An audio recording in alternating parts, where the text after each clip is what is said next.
Hi folks, welcome to another beer review. Please excuse the air fryer in the background. It's the end of the working week. I'm going to be at Liverpool Craft Beer Expo tomorrow, so I'm going to have a nice bit of munch, beer a bit, and whilst that's doing, thought I'd crack open a beer. So today we are going over to Deya, and this is a collaboration that they did with Basqueland, and the autofocus is having a hissy fit. So I think this, it's a pale ale at 5.8% ABV, and I think that's the name of the beer. More juice, please. This is a juicy pale ale brewed with our friends at Basqueland. Idaho-7 and Galaxy go to work on aromas of pineapple and passion fruit punch. Lush. And I think Basqueland must have been doing a little bit of a tour of the UK, because they've collaborated with a few breweries. The one that they did with Cloudwater, Kindred Folk, was very, very nice. So collaborating with yet another heavyweight of the UK brewing scene in Deya.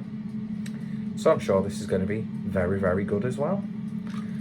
Picked this up while I was in Manchester. Popped into,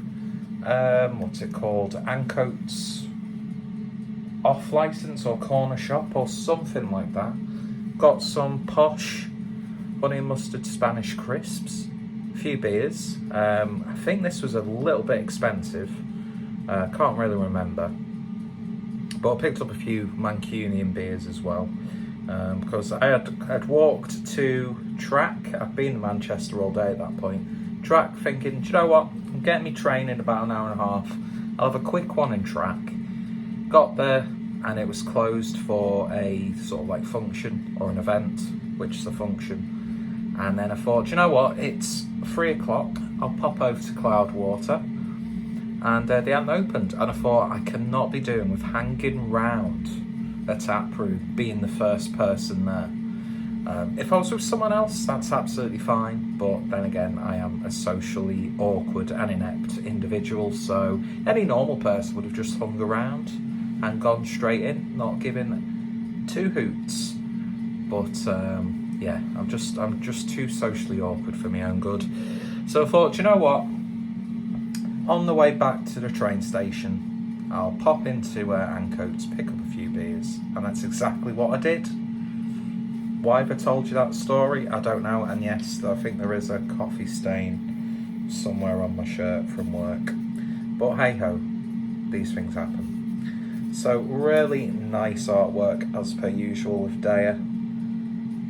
And yeah, I'm a big fan of Basqueland as well.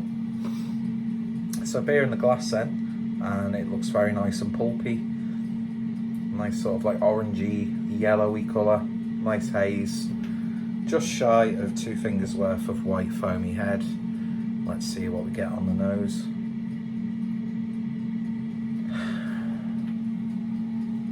A really nice sort of like sweet berry character, almost has a raspberry element to it. Nearly got my nose in there. So Idaho-7 and Galaxy. Not really getting too much passion fruit, as it states on the label. A little bit of like a soft, citrusy aroma. Maybe a hint of pineapple. But smells very, very nice indeed. So without any further ado, let's give it a taste. Cheers, folks.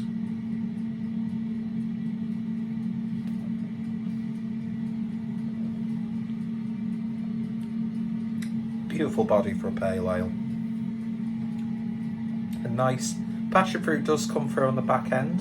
It's got that slight tart puckery element to it, but not too much. Made an awful sound when I took a sip then. Do apologise.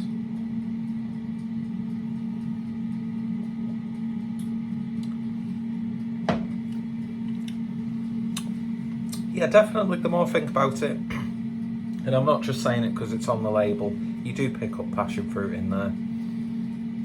subtly tropical. There's maybe a hint of mango coming through. You've got that soft, gentle sweetness of various sort of like freshly, what's the word I'm looking for?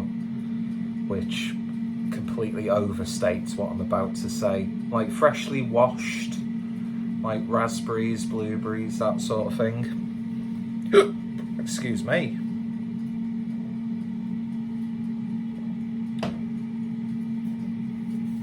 Yeah, there's a little bit of a savoury element to this one, but not like a hell of a lot by any stretch. I mean, pale ale 5.8%, that's more, I don't know, it depends on how you want to use the whatever systems they have in place to differentiate a pale ale from an IPA, from an IPA to a double IPA, from a double IPA to a triple IPA. What constitutes that that's not too dissimilar to this?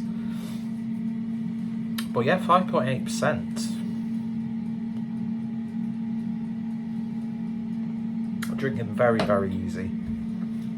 A little bit of like a very muted pineapple melon sort of element in there. I've used element way too much in this review already. It's really nice, but I've had much more exciting beers involving both Deya and Basqueland. I think especially for the price that I paid for it, there would have been comparable options in the fridge that I probably might have got more out of for my own specific tastes. So I'm not saying this to take anything away from the beer, because it's a very well brewed pale ale, but I know that both breweries are capable of much more exciting, intense, flavoursome pales and IPAs and stuff like that. But yeah, it's not like the most juiciest that I've had.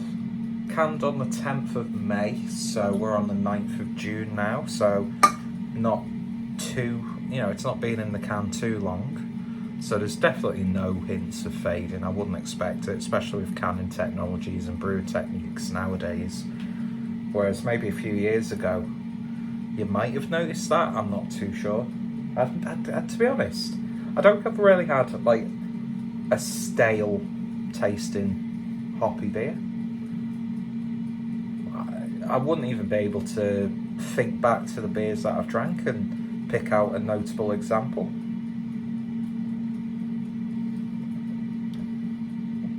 It sounds like I'm backhandedly dissing the beer, which I'm not. It's very, very tasty. Nice. The body to this is beautiful. Would I rush out to go grab another can? Probably not. But yeah, it is what it is. There's so many beers nowadays, isn't there, really? He's making that point again. But yeah, definitely worth having a try. And it's always nice to have a brewery who you don't really see that much.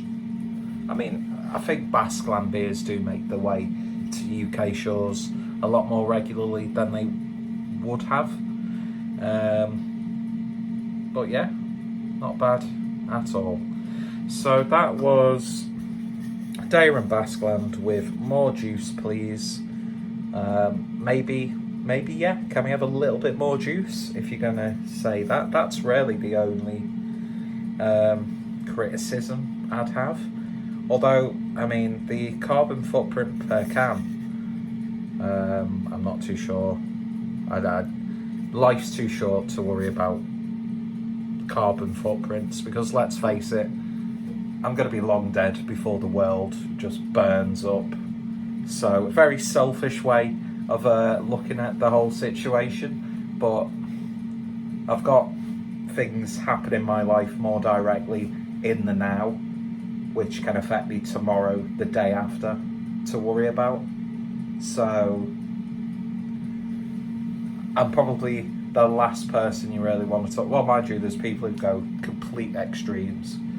But what am I trying to say? Greta Thunberg, I am not. Always sounds like when I try and pronounce the name, I've got a lisp.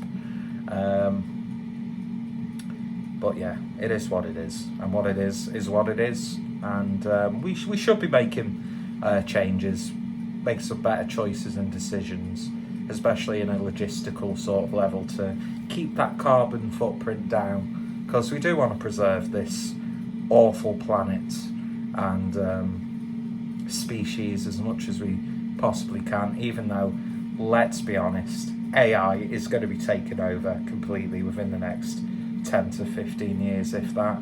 But we love AI. We love AI generated art. We love seeing like videos and whole scripts and TV programs and music and songs and videos and whatever being made by AI. For me personally, I think we've gone too far with it, and yeah, I think there's even AI brewing beer now, which the novelty, it means nothing to me. I hate artificial intelligence, especially coming from a species that has such a lack of intelligence. And yeah, that review took a weird turn, but it's a nice beer. I'm gonna really enjoy the rest of it. But it's the body for me that's just chef's kiss about this. And I've not really had too many Deya beers as of late, so I was very tempted to pick up a can of Steady Rolling Man, but I just didn't for some reason. Anyway, if you tried it, let me know your thoughts, opinions down below. And yeah, both breweries will be in the description if you want to find out more. And yeah, cheers for watching. You all take care, stay safe, and yeah, fight the power.